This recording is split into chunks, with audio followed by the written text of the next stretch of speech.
The more times you do takes and takes, like it just gets more contrived. Like I just always envision this thing of just you simply following me, and whatever the fuck happens, happens. Yeah. And I know there's like, you have to get clearance, so you can't just randomly walk with me to encounter somebody at the door, but at the same time. Whatever, we'll try it here.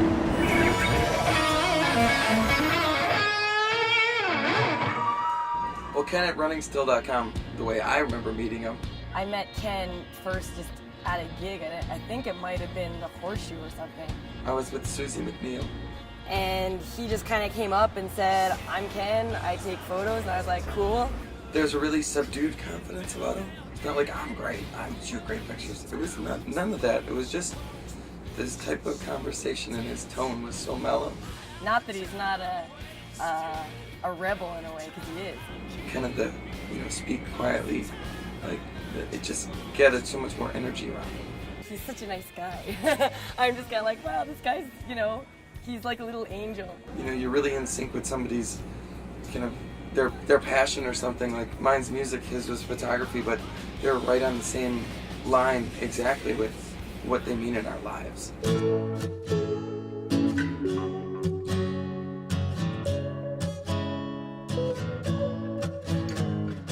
My name is Ken McDowell, and I am a son, a brother, someone who actually really does care about people. So I guess I'm a caregiver. I want them to achieve their best and to fight for it. So I guess I'm a fighter in that respect. But I'm also a creator. I like to call myself kind of a freelance photographer of indie rock music primarily. Ken's work? Who's Ken?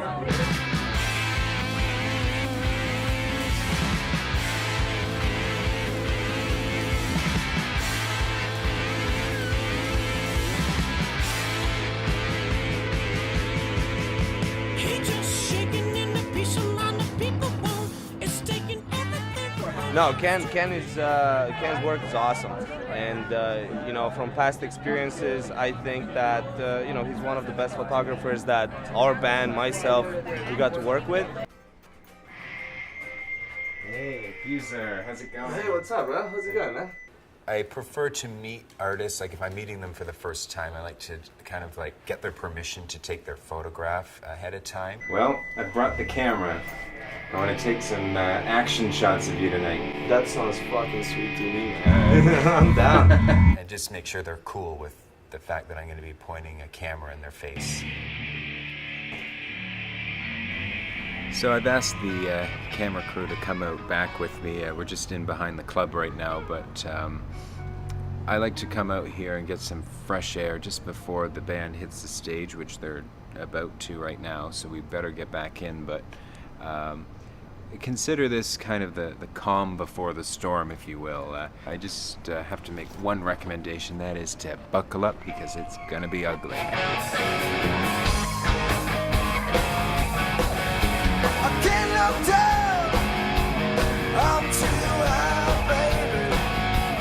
I've been watching you sunsets with your skin. It's a matter of, like, what does this guitar become? And that is a part of your body, as however intimate you want it to become.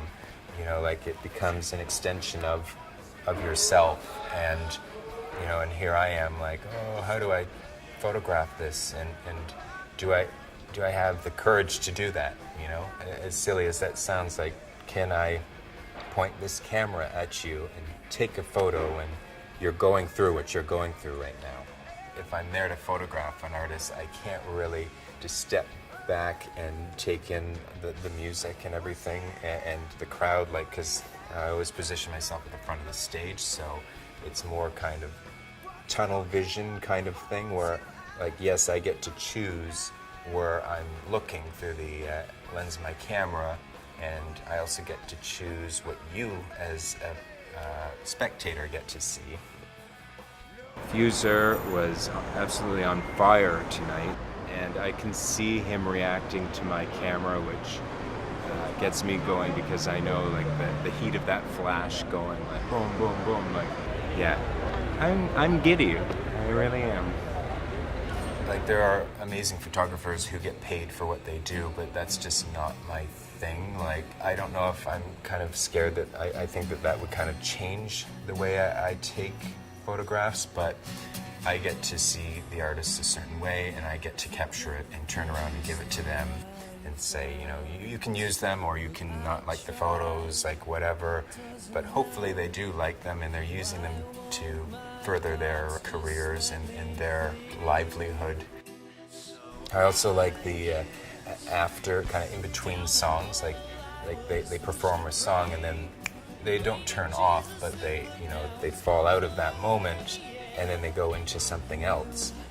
But in that in between, like I've snapped a few shots that are just like them kind of like almost like breathing after what they've done or what they've given forth in a song, and so it's that kind of magic moment there that I can get and freeze, and just that's exciting to me. He's a very emotional guy too. I mean, so if you're a sensitive person, I think you have a greater feeling to be able to capture certain things that way. Whether if I'm like laying on the ground or I'm kind of like reaching over the crowd or like wherever I am, like the shots he gets, you can see that energy. And then I'm sure a few times I jumped on Ken by accident or put my crotch in his face or something like that, but you know, it's never really intentional.